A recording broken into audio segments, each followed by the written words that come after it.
The next topic is care of central venous access, and this will be presented by Mary George.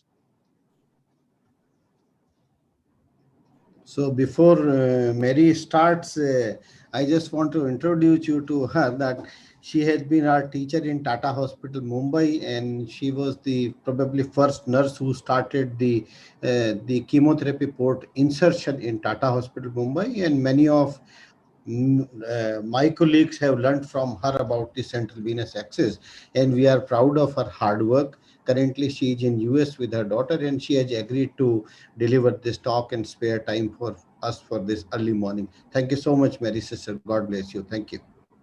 Thank you, sir. Am I audible? Yes, you are audible. Good evening to everybody. I am Miss Mary George. I would like to share my experiences on care of central venous access devices, that is CVAD. What is CVAD? It is an indwelling device placed in the major veins of the body, that is in superior vena cava or inferior vena cava or atriocaval junction, that facilitates easy and long-term venous access for patient receiving aggressive anti-cancer treatment. What are the needs of CVAD? To treat immunocompromised patient state, that is after aggressive chemotherapy patients and after bone marrow transplantation patients are going on a stage of anemia, thrombocytopenia, leukopenia. So we have to give more supportive care to this type of patients. And at the same time, we have to give different type of infusions. So we are in this time, it is a very important, this mandatory CVD has to be there to eliminate multiple needle pricks. That means we can analyze any blood sample we have to collect. Through this CVD, we can collect blood samples without any another prick, added prick. For the administration of recurrent and intensive therapies, so most of the therapies are antibiotics. We will look into that matter. Most of the drugs are highly alkaline, that is above 9 pH, highly acidic, that is below 5 pH. These drugs we should not give through a peripheral line. It will give rise to more complications. And again, for the infusion of vesicant drugs, more, as my previous presentation already Ms. Lori explained about the vesicant drugs and the extravasation. So I am not explaining that much. So again, the long-term infusion of hyperosmolar solution like a total parenteral nutrition or partial parenteral nutrition. These all drugs are having hyperosmolarity. We should not give through a peripheral line. And the patients are having in a stage of septicemia, critically ill patients, after bone marrow transplantation patients or acute myeloid leukemia treatment patients are going very critical stage and septicemic condition. These patients also require different types of infusion at the same time. And again, the patients with poor vein status, especially for a pediatric or obese patient, we have to give long-term venous access. We have to search vein. It's very difficult. As a nurse, I know so much time, so many complications can also arise with the peripheral IV line. Whenever possible, place CVD as early as possible to avoid vein wastage. Here we can see different type of complications with peripheral IV cannulation. I am not explaining each and everything. Infusion phlebitis, hematoma due to multiple pricks, infiltration, extravasation with the dopamine, KCL, and in pediatric patients also ulceration and hematoma due to multiple pricks, and total parenteral nutrition we are giving through a peripheral line for a small child, so through a leg vein or scalp vein. This type of conditions can arise. So what are the types of CVD available today? At our Tata Memorial Hospital, we used different types of devices like tunneled catheters, that is Broviac and Hickman. These catheters are available single, double, and triple lumen. Hickman catheters, triple and treble lumen, we are mostly used for bone marrow transplantation patients. And implanted subcutaneous ports, that is also coming under tunneled group of catheter, we are using mostly for solid tumors, because once in a month or once in 21 days patients are coming chemotherapy. So no need of repeated pricks for this type of patient. Otherwise, we are putting hematological malignancy patients implanted subcutaneous port. We have to give multiple pricks. Then again, a patient needs a condition of thrombocytopenia, bleeding can occur. So we are avoiding mostly acute myeloid leukemia patients and all implantable subcutaneous ports. And non-tunneled group, valved and clamped peripherally inserted central catheters, that is PICC lines. That is, we are using commonly at our Tata Memorial Hospital now. More than 90% of the patients we are using peripherally inserted central catheter, because this in catheters insertion is very simple. Experienced certified nurse can insert at the bedside. No need of any anesthesia, no operation theater, and the patient can do all the daily activities. As compared to other type of devices, it is cost effective because anesthesia charges, theater charges, everything is less, and infection rate, because it is keeping on the hand, upper arm. So sweating, perspiration is very less. So infection rate also is very less. When we are taking care of the catheter, we can see. Then different types of devices in situ: Hickman catheter, hemoport, and PICC line. This child, PICC line, with the PICC line, this is 7-month-old child. I inserted one PICC line for this child. This child is having acute lymphoblastic leukemia, and 1.5 years we kept without any infection. It's a small child. So here nurses play an important role for taking care of any type of long-term devices. So it starts with pre-insertion counseling, because it is a very important part, because with these catheters are keeping for long-term purpose, we have to give proper pre-insertion counseling to the patient and the relatives. While giving counseling, we are showing different types of photographs, dummies, different type of catheters, and explaining about the different types of catheters, parts of the catheter, how we are inserting, little anatomy of the vein, and site of the insertion, and what are the care after the insertion we have to continue, and what are the responsibilities we have to do. Everything we are explaining to the patient and the relatives. Actually, we are educating little bit, and we are taking informed consent from the patient and the family. Then PICC line insertion nurses are doing, and other type of insertion we are referring to the doctors, and they are inserting the line.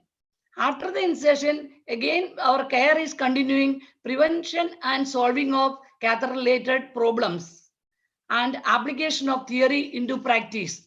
That is specific policies and procedures. We have to keep written materials in each and every ward, and we have to educate the patient, these nurses, other nursing practitioners, and we have to explain to them. They are in one hospital. We have to follow the policies and procedures in the same way for all the patients. So then, so many advantages are there. We are following with the same protocol. And in our Tata Memorial Hospital, this care and maintenance we are doing, that is teaching and demonstration of dressing and flushing to the close relatives of the patient. And we are taking return demonstration from them till they are confident. And the dressing of the insertion site once in a week. Cleaning solution, we are using chlorhexidine 2%. And early detection and management of complications. Surveillance cultures of site, lumen, and peripheral blood within 24 hours of insertion. Further cultures are done if any signs of infection like fever, rigor, chills, anything, they are explaining. That time we are taking further cultures. Teaching of procedures to other medical personnel, and follow up rehabilitation. And we are encouraging the patient and the relatives come to the clinic at the frequent intervals, and we are observing the site and encouraging the patient to interact with the other patient who is having same type of catheter. Ensure client satisfaction in CVD care and management is observed. And we are doing data collection from the day of insertion onwards till the removal of the catheter for the analysis of CVD related complications. And further changes also for the taken care and maintenance we are doing according to the analysis. Again, for tunneled catheters, For patency, that is the flushing, we are doing tunneled catheters, Hickman and Brovia catheters, we are doing once in a week, and port once in a month, and Picklane also once in a week. And Hickman catheters, these all devices, Hickman, ports or Picklane, patients are admitted in the hospital for any type of infusion. Daily flushing is a mandatory. That is 10 ml to 20 ml normal saline is enough. If the patients are discharged from the hospital or catheters are not used, that time we are blocking with the 4 ml of heparinase saline, that is 10 units per ml for tunneled catheters, and subcutaneous port 10 ml of heparinase saline, that is 100 units per ml once in a month. For Picklane, we are using once in a week. Normal saline 10 ml is enough. But when we are giving blood transfusion or total parenteral nutrition, after finishing the blood products or total parenteral nutrition, we have to flush the catheter lumen with 20 ml of normal saline and change the blood set or transfusion set. And you attach new set with another infusion. That is mandatory. If we are collecting any blood sample through the catheter, soon after the collection, again we have to flush with 20 ml of normal saline. That is also mandatory. While doing flushing, we have to maintain positive pressure technique. That means clamped catheter we are flushing with 10 ml of normal saline. We have to take in the 10 ml syringe. While flushing 9 ml is finished, while pushing process, clamped catheter, while pushing process, we have to close the clamp. If in case we are using valved catheter for Picklane and all, after finishing 9 ml, we have to wait for 5 to 10 seconds, then remove the syringe. That is the positive pressure technique. Always we have to keep the thumb on the syringe plunger to maintain the pressure. Pulse flushing, when we are flushing, we have to push post method we have to do. 1 ml flush, then we have to post, then we have to flush. When the patients are coming to the hospital for any type of drug administration, first we have to flush with normal saline, then administration of drug, then saline, and again any drug we have to give, in between we have to flush with normal saline. We are not giving further treatment, we are closing and keeping the catheter, then heparinase saline is a must. PICC we can block and lock with normal saline, and always we have to use 10 ml syringe for maintaining the pressure. For the prevention of CVD infections or any other type of complications, it starts before incision, during incision, and after the incision. Proceed care with IHI Institute of Healthcare Improvement Care Bundle. It included hand hygiene, maximum barrier precautions upon incision, chlorhexidine gluconide 2% skin antiseptic, selection of optimal site for CVC, and daily review of ongoing need for CVC with the transparent dressing. Some common risk factors are there. Catheter insertion with less than maximal barrier precautions. Heavy colonization of the skin. That means if normally all the patients or normal people are also having some colonization on the body, but we are not cleaning properly with chlorhexidine. That is vigorous cleaning. We are not doing, or patients are having any infected wound other than the PICC hand or anywhere in the body, touching that area, and the patient himself touching the catheter, it can give rise to colonization. Then contamination of the catheter hub. Before and after any type of injections we are giving, strict aseptic technique with the antiseptic solution cleaning is necessary.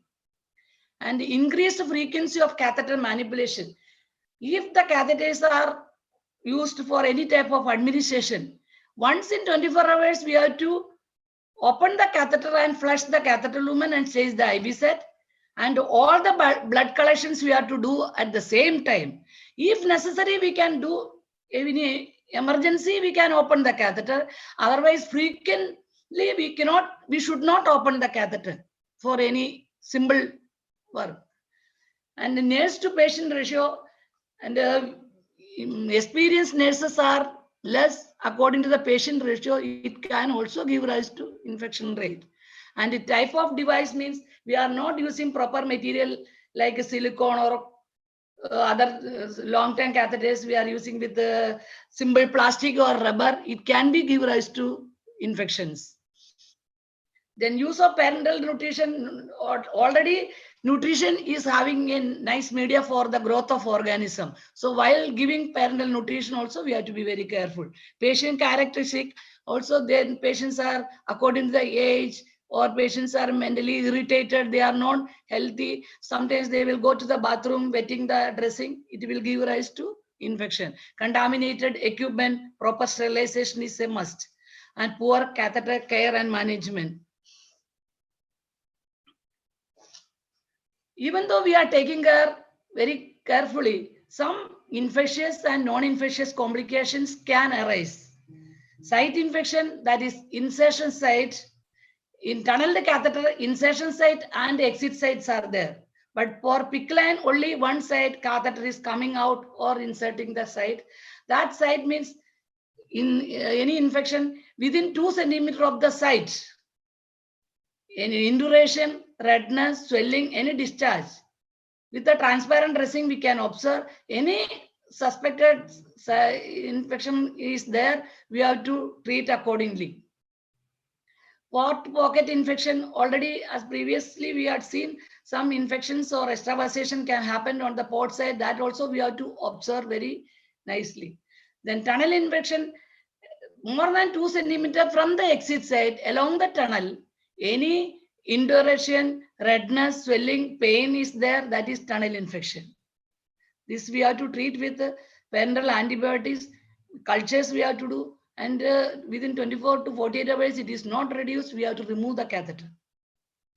Catheter colony or lumen infection, if any suspected infection, like patients are after flushing within half an hour to 1 hour interval, that patients are coming with a rigor, chills, any chest discomfort, anything they are complaining, we have to take the blood from the catheter lumen and the peripheral culture. Same time we have to take, and if the catheter culture positive with more than 3 times colony count than the peripheral blood culture, it may be lumen infection.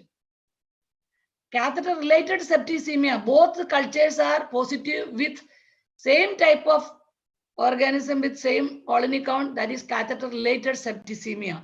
We have to treat with specific antibiotics and daily dressing of the site, everything is mandatory. Phlebitis, after the insertion of devices, different type of phlebitis can come, that is mechanical phlebitis, septic phlebitis, chemical phlebitis, or thrombophlebitis. Mechanical phlebitis, because we are doing the insertion, powdered glove should not use, we should not manipulate the catheter too much. Then catheter needle insertion, that we have to do smoothly, and proper fixation of the catheter, everything has to be there. Chemical phlebitis means because of the chemicals what we are giving, proper dilution is not there, and proper flushing is not there, then phlebitis can come. Septic means we are not taking properly, any organism is go, and it can be give rise to septic phlebitis.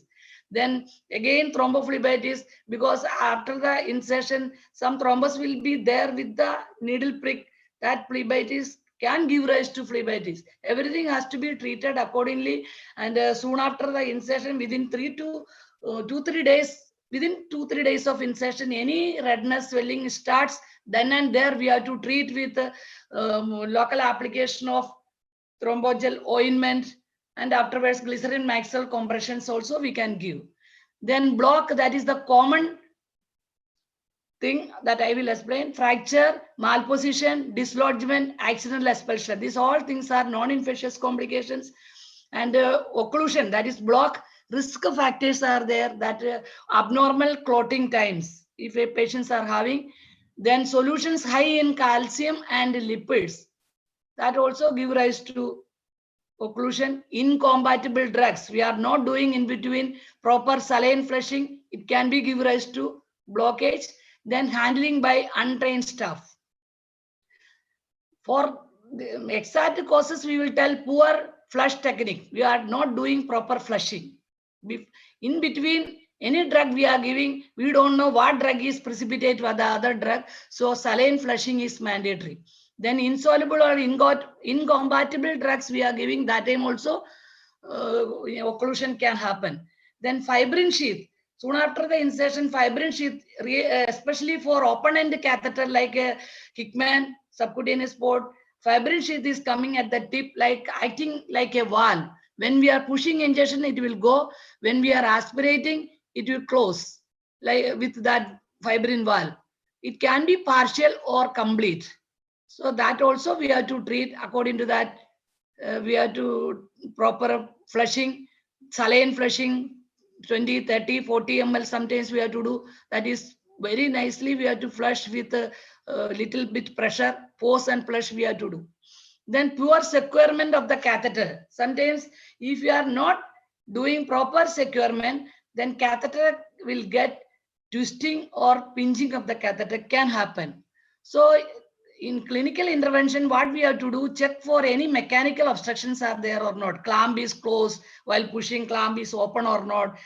Pinching is there or not, we have to check it. Twisting is there or not, everything we have to check it. Then afterwards we have to do, if any these mechanical obstructions are not there, we have to take 10 ml syringe, gently aspirate and gentle push with normal saline. Then if it is not successful for 3-4 times we are doing, then initiate with the urokinase 5,000 to 10,000 international unit. That is also we have to see the patient's platelet count, minimum 20,000 should be there. And you have to inform the unit doctors. And whenever we are giving this urokinase, we should not push inside the patient's body. Only inside the lumen, we have to aspirate, push gently, aspirate, push gently. That we have to continue for 10 minutes, 20 minutes, and wait for 30 minutes. Again, we have to continue next day after 24 hours. Like that we can do. And most of the fibrin and other clots also can remove. If it is not removed, then we have to remove the catheter. Some don'ts are there. Don't remove the catheter in severe neutropenic condition with fever or in severe septicemia. Don't use catheter if any type of suspected infection. That time we have to close the catheter lumen for 48 to 72 hours and observe. After the observation, the fever is reduced and no signs of infection. That means that catheter is not having infection. That you can evaluate like that. Don't handle CVD without proper knowledge, training, and experience in insertion and care and maintenance. Catheter removal is done after completion of treatment. If infectious or non-infectious complication or not resolve this any complication within 48 to 72 hours. And a positive culture with continuous high-grade fever. Some patients are getting like that. That time we have to remove the catheter. Or patient's preference and patient's death. PICC insertion is done by certified nurses. CVD-related complications can be managed efficiently and effectively by trained nurses. PICC has low infection rate as compared to other type of tunneled catheters. I already explained it is cost effective and the daily activities of life can be maintained with all type of central venous access devices. Self body image is maintained with subcutaneous port. Overall, I concluded early assessment and proper selection of device is mandatory. Experienced and certified personnel is required for the pre-insertion counseling and insertion. Strict aseptic care and maintenance is reduces infectious and other non-infectious complications. A CVD nurse instills confidence in the patient and relatives during a time in their life with cancer, empowering with more autonomy in their daily activities. It automatically improves the patient's quality of life. Thank you for your attention.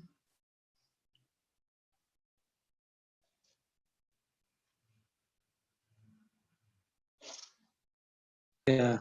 Thank you, Sister Mary, for very nicely presenting all aspect of central venous catheters and complications, how to take samples, how to prevent infections.